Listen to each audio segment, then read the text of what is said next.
A Tale of Two Cities. The title of this video, and of course a very famous book by Mr. Charles Dickens, is so appropriate, considering the New York Giants are sucking a whole lot of Dickens.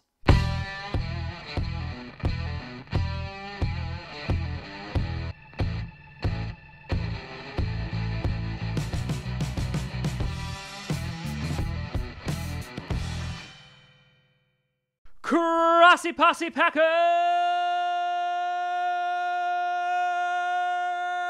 Nation. Welcome to an episode of Patcast, the podcast where you're not to be a Packers fan, but it sure does help. I'm your host, Tom Grossi, and listen, I know I don't really talk about the New York teams very often because who would? But I really wanted to address the New York Jets and the New York Giants today. And then after today, probably never again.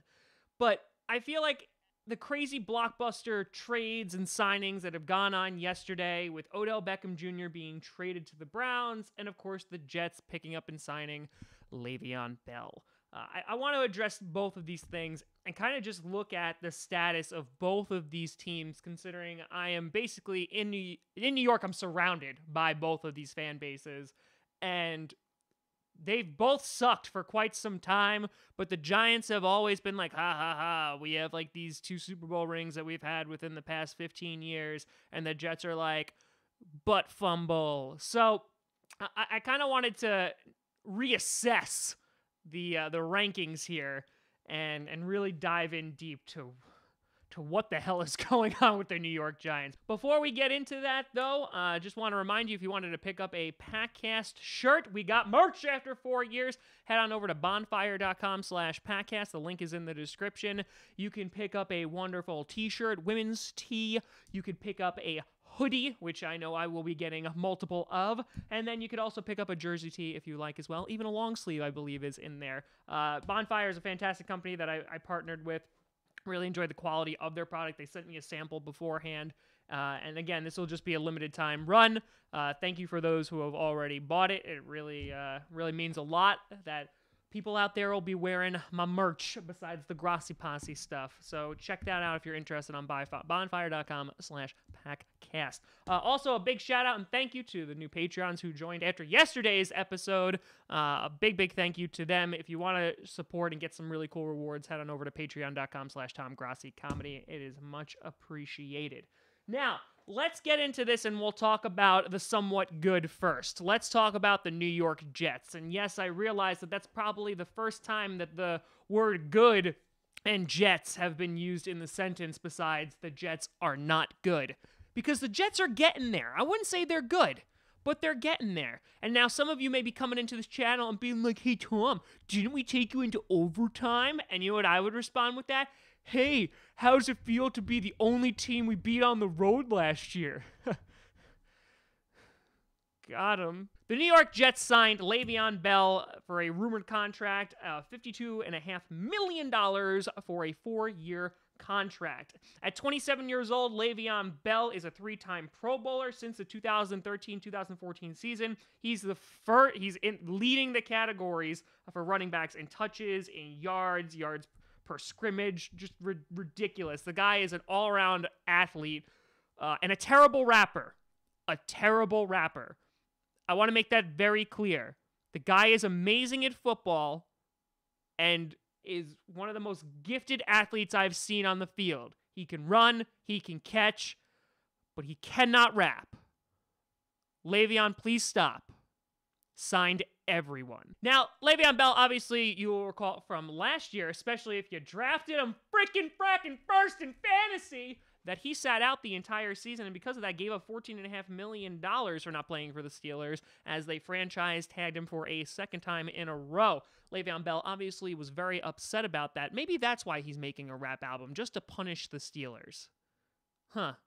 But there's collateral damage, Le'Veon. You have to think about everyone else whose ears you're polluting. He was offered from the Steelers a $70 million contract for 5 years, and we've gotten $30 million in the first 2 years, but he said, nay, and instead is now signing with the Jets and is getting about $13 million a year.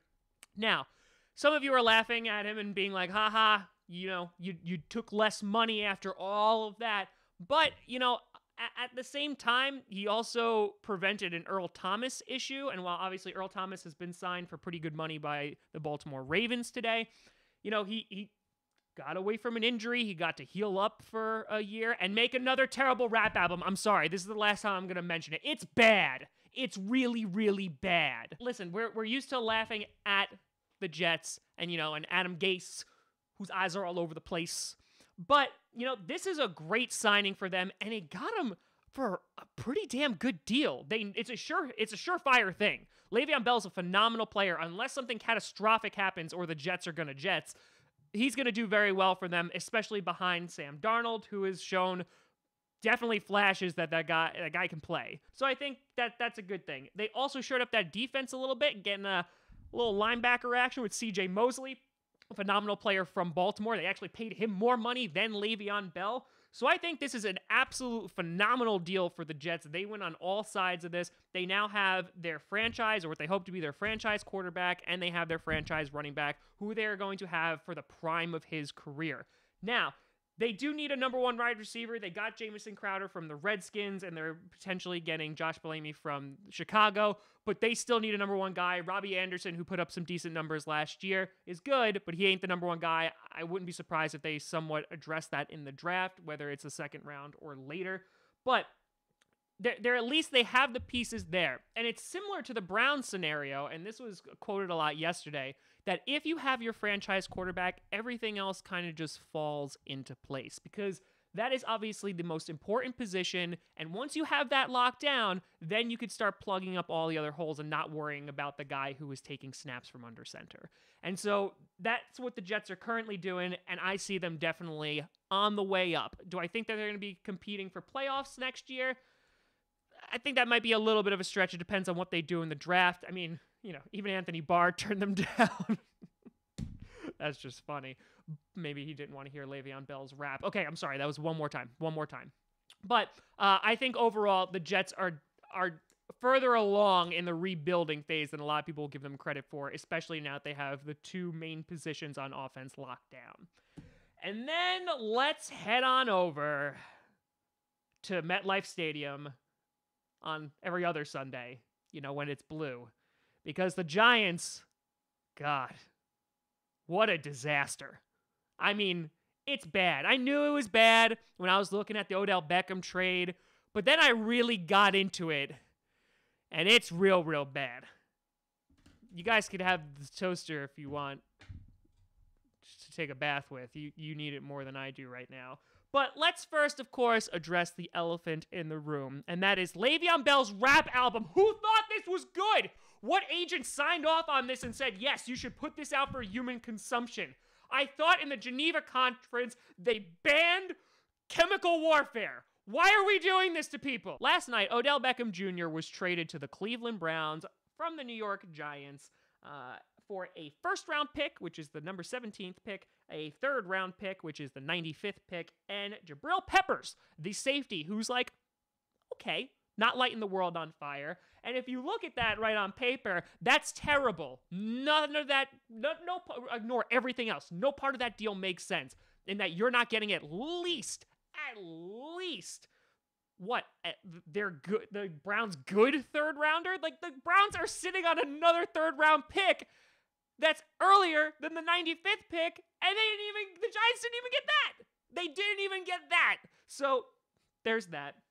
But let's do a deeper dive and really look into the whole saga of Odell Beckham Jr. and why this is such a massive screw up that it is really just telling of everything that's going on in New Jersey.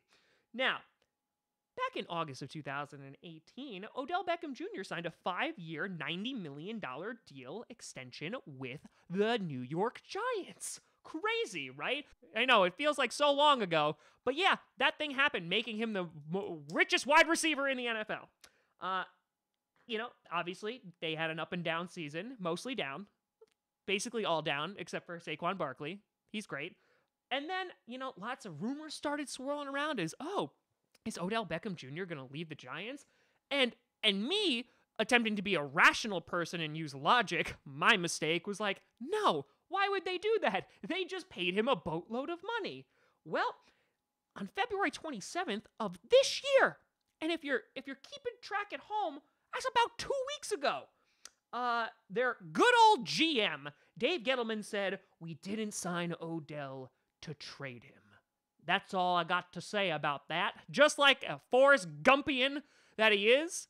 And that was that. And we said, oh, okay, I guess Odell Beckham Jr. is not going anywhere. And then less than 2 weeks later, he goes to the Browns. What happened within those 2 weeks? What happened? Did he murder someone?